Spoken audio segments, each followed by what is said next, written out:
I probably only stopped because I ran out of money. I had to. There was almost practically no way to keep gambling. I was working, earning $1,500 a month. I would go through that in an hour on payday. And hadn't paid rent, hadn't paid any bills. That was the acceptance moment. When my partner walked out last year, She said to me, I think this is more of an issue than you care to admit. And she gave me a number, and it was for a helpline. that was the first time I thought I had a problem. People have been telling me for years. It was crushing. And you start to wonder, how could I have got myself here? Happy March Madness to all who celebrate.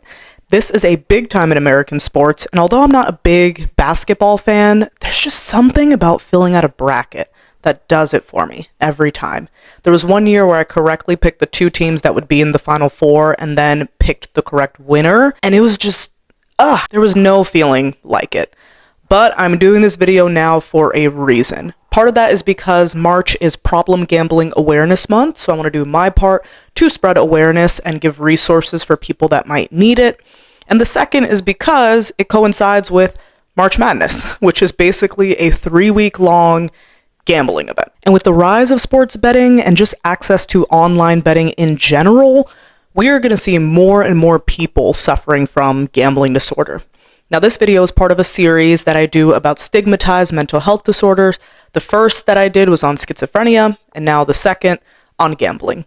And in this video, I'm going to be using clips and examples from the Netflix show You Can't Ask That, which I also used in the last video, and I will let past Sabrina explain to you what the show is about if you did not see my video on schizophrenia. So this is an Australian show that was actually airing on TV in Australia, and what it's about, it's meant to highlight certain marginalized communities, and it brings on people that are a part of those communities to ask them questions and to hopefully try to get rid of some harmful stereotypes that are out there. In the Diagnostic and Statistical Manual of Mental Disorders, the DSM-5, which we use in America to diagnose mental health disorders, gambling is found in the same category of, you guessed it, the substance addictions.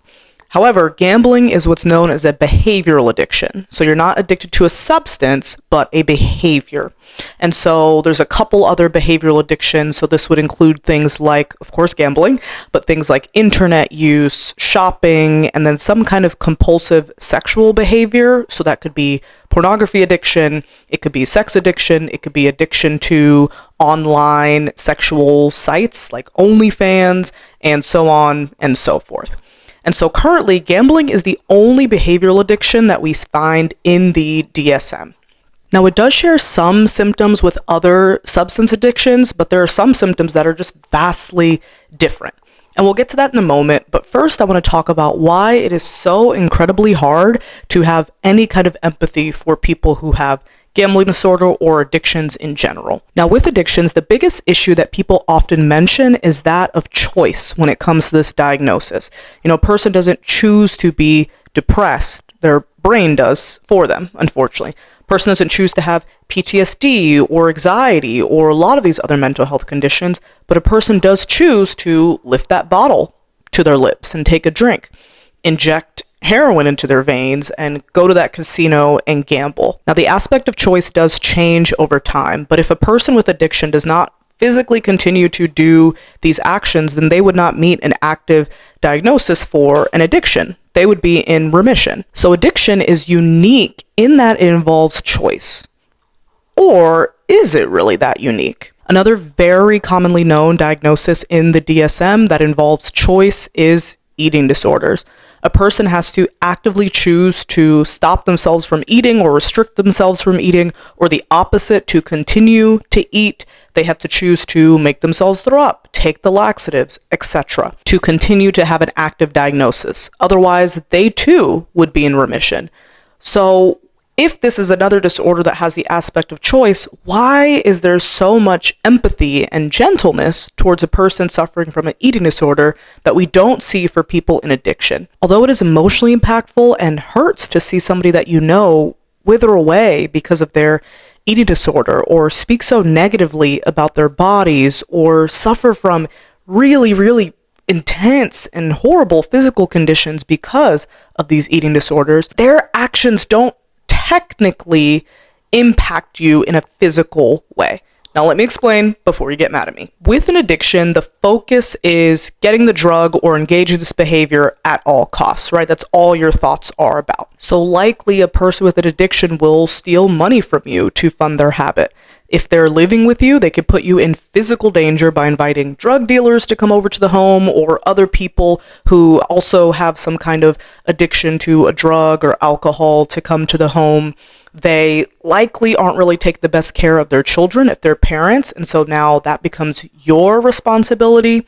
They might have gambled away all your money for college or the money for your mortgage, a car note, etc. And I'm not making these examples up. I work at a substance abuse rehabilitation center, and so I've heard a lot of these things from the patients that I work with.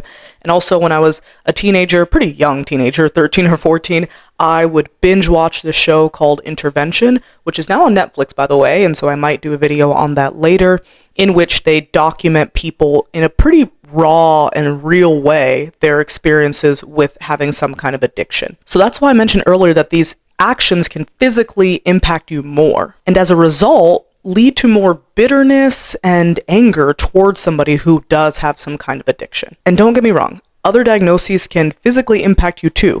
If your partner suffers from severe depression and they're not getting out of bed at all, so maybe they've lost their job, now they can't help paying for the bills and other responsibilities, they're not feeding or bathing themselves, that can impact you. But at least it's easier to find some kind of empathy for them because, well, at least it's not their choice to be depressed, that is. So addiction is a perfect storm where, at least from the outside looking in, the person is, one, choosing to engage in these behaviors, and then two, it's negatively impacting you in a very direct way. This is such a wrong way to think about it though, because very early on in an addiction, it stops being a choice. It's a must. It becomes an urge. It feels like you have to do what your brain and what that addiction is telling you to do. I love in the show, You Can't Ask That, there's a clip of a man who makes a brilliant comparison. It's like telling me not to take a piss when I've got a full bladder. Just hold it in, mate. Addiction changes your brain. The person is no longer saying, I want to do this. Their brain is saying, I have to do this. I can't tell you how many people I worked with that said that the addiction stopped being fun long ago, years ago, decades ago, and now it's just something that they have to do. They don't even want to continue using. They hate that they have to do this and often hate themselves for it. No one can abuse a problem gambler better than they abuse themselves. And, stupid's the least of what I've called myself. I was constantly down on myself. Constantly. I was a bad person. I was horrible. I was evil. I was rotten. Realising there's no money in the bank account. My husband yelling, why don't you just stop? And having no answer. You just want the ground to open up. I'll go more into the brain aspect of addiction when I make a video based on substance addictions themselves, so stay tuned for that. But basically, the big goal, the big idea behind these videos on stigmatized mental health disorders is to better understand what they are and what they're not, and start to build some empathy for folks who experience these struggles. Okay, so let's jump in and talk about statistics about how many people are diagnosed with this disorder and differences in gender and age. So in 2024, just last year, the World Health Organization approximated that about 1.2%, or around 60 million adults globally, had a diagnosis of gambling disorder. In the US, about 1% or 2.5 million adults will receive a gambling diagnosis. But another 2 to 3%, so around another 5 to 8 million Americans, will experience some kind of mild or moderate symptoms of a diagnosis, meaning they don't meet full criteria for gambling disorder, but they are noticing problems from their gambling. Let's continue on with some more statistics. So men are more likely to receive a diagnosis, being about 1.5 to 2 times more likely than women to receive a diagnosis, and the most common age group in which we see these issues are amongst people ages 18 to 24. And you might have guessed it, yes, with the rise of a lot of these online betting and gambling that is becoming more of an issue for younger folks. So the rates of problem gambling amongst youth, so younger people, is 5 times higher for online gamblers, meaning that in this age group, people age 18 to 24 that say go in person to a casino, those people are way less likely to be diagnosed with a gambling disorder than people who gamble online. So many things can spark a diagnosis, but I especially want to talk to current parents or people who want to be parents in future to just say that amongst a lot of things, we can model certain behaviors for our kids. And this is not to blame parents at all. It's just to say that early on, that kids can be exposed and potentially desensitized to some of these things. So in the show, a couple people mention how when they were younger, when they were kids, they'd often see their parents maybe playing cards at home with friends, and they might bet small amounts of money, or it might not even be money at all. It could be candy or something simple. So from a young age, they mentioned how they were really desensitized to gambling and to see the issues that can come from gambling. And not just that, not just being desensitized, but it was connected to a lot of positive memories and positive experiences because they'd see their parents having fun and enjoying times with their friends. And just think about how many gambling charged games there are for kids out there. So imagine going to an arcade and you see the claw machine.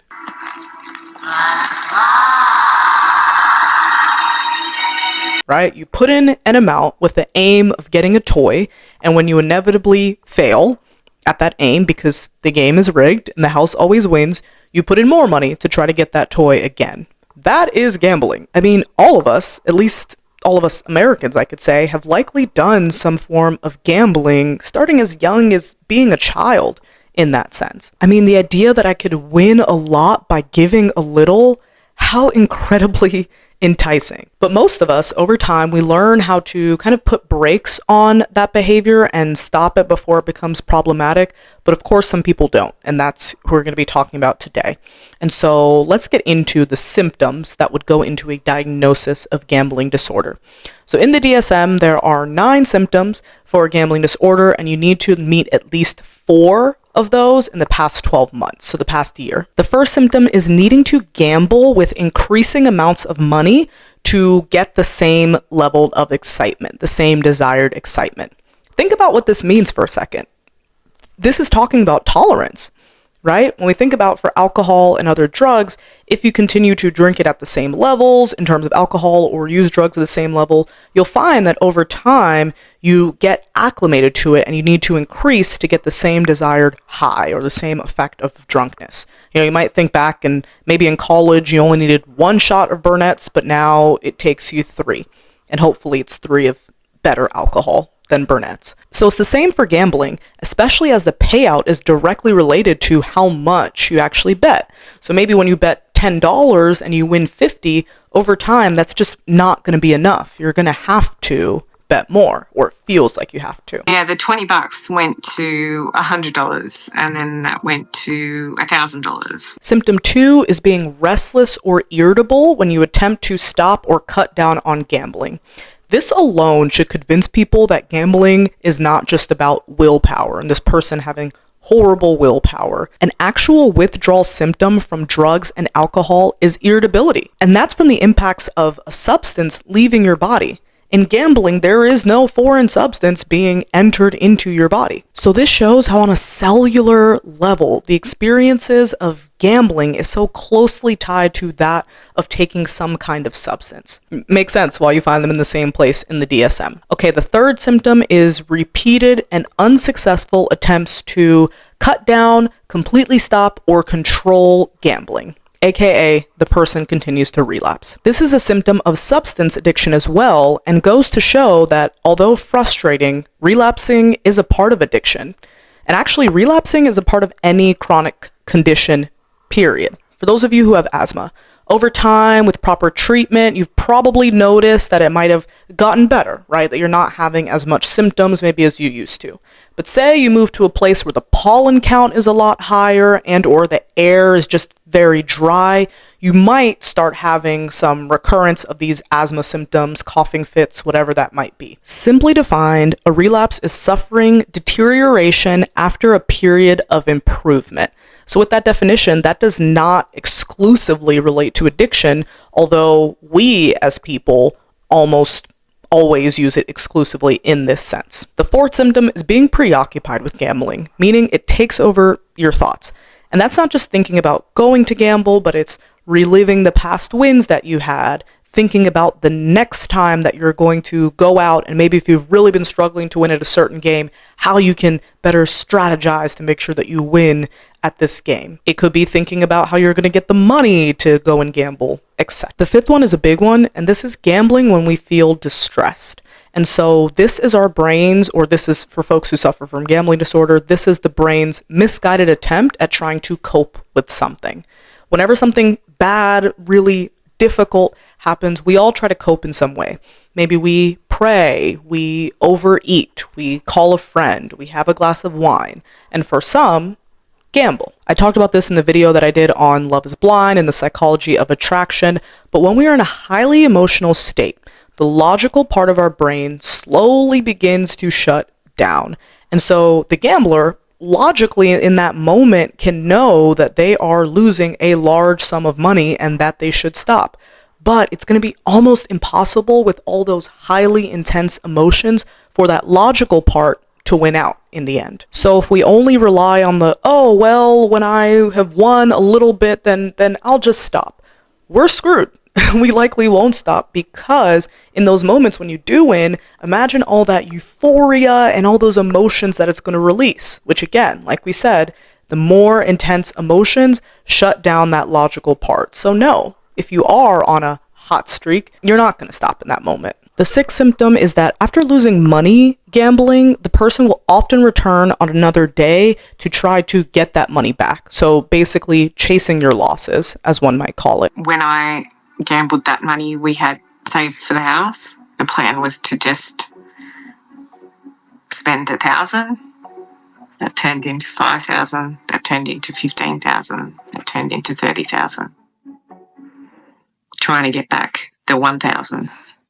And that's because there's often this sense of entitlement that comes from losing this kind of money that doesn't make sense when we actually think about it.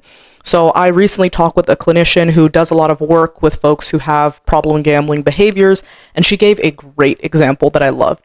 So imagine that you're going out to eat a meal. So say the meal was like $20 or something, and so you pay and then you leave. Imagine how silly, this doesn't even, when you think about it this way, you're like, yeah, I would never do that. To go back the next day or some day later and try to get that $20 back, or to try to get, a free meal that's worth the same thing as $20 because you went the other day and paid for that. Even if, say, the service was really bad or we didn't get the food that we were supposed to, so we end up getting a refund, that's different because we were promised a service that wasn't delivered. In gambling, the casino is not promising that you will win. The online sports betting websites aren't promising you a win. So when that money is lost, it's not rightfully yours to have, in the same way that after you paid $20 for a meal, it's not really rightfully yours to get back if that meal lived up to all that it said that it would. And so if you lost $2,000 at the casino that you were going to use to pay for your mortgage, the casino doesn't owe you $2,000 because you decided to gamble that money. And I know this is a hard pill to swallow, so I'm not passing any judgments because I can understand how a person would feel cheated in this sense. But in reality, you weren't. The nature of gambling is winning, and much more frequently, losing. Moving on to symptom 7, this is lying to conceal the extent of your gambling. I was upfront with the fact that I gambled, but I'd always lie about the amounts. I've rung like call centres and put on my, best female voice to, pretend I was my wife. I've got to move some money around so my partner doesn't know. Made sure I got to the mailbox at certain times of the month so statements couldn't get opened. Like I said before, the gambler logically knows what they're doing, how much they're betting, and the ramifications of this. And with that shame that can creep in that we talked about, it can be almost impossible, at least it can feel almost impossible, to open up and be honest with your loved ones about your behaviors and how much you're spending of your and maybe also their own money. This goes into the next symptom though, which is symptom number 8, that talks about jeopardizing or losing a significant relationship, job, or educational or career opportunity because of gambling. One of the psychologists where I worked, he shared a story about somebody he worked with that had problem gambling at his private practice, and he missed out on going to a conference in Florida because for them, online betting is illegal, and so he couldn't bet like he wanted to during that weekend. This was a significant opportunity for his career, and he turned it down because for 3 days, less than 3 days, it was just the weekend, he couldn't gamble. And that's just one example. Listen to what all these folks on the show talk about having lost because of gambling. My work suffered as well. Late nights, gambling, couldn't function at work. I left before I sacked because I wasn't performing. Numerical-wise, I could never tell you, but I always think I lost my soul and I lost my 20s.